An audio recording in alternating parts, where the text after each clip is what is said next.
Board of Secondary Education Manipur Bosem gi Houjik Thokliba Wathok Asi Athubada Leingak Amadi Leinaba Authority na Loishinbiyu HAINA All Manipur Press Association na Leinaba singi PUKNING CHINGSHILLAKLI Hiram asiga Leinana Association asna thadorok pachero lamana hai Bosem na lamdam asigi mahiroi singi damak achoba thodang ama lawbaga loinana mahiroi singi textbook nambagi achoba thabak kumjal isingani ani ahumdagi ngasi phawba chathaduna lakli handak chahigi oinasu state astal laidiba printing press singda SSA ki lyric number ki order piba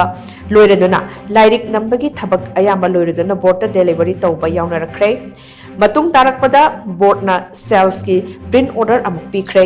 adubu Houjik Thokliba irang asna maram oiraga press khara da de proof paba loidabana chingba yauri masina tungda lyric matam chana puthokpa ngamdabagi phibam ama lakle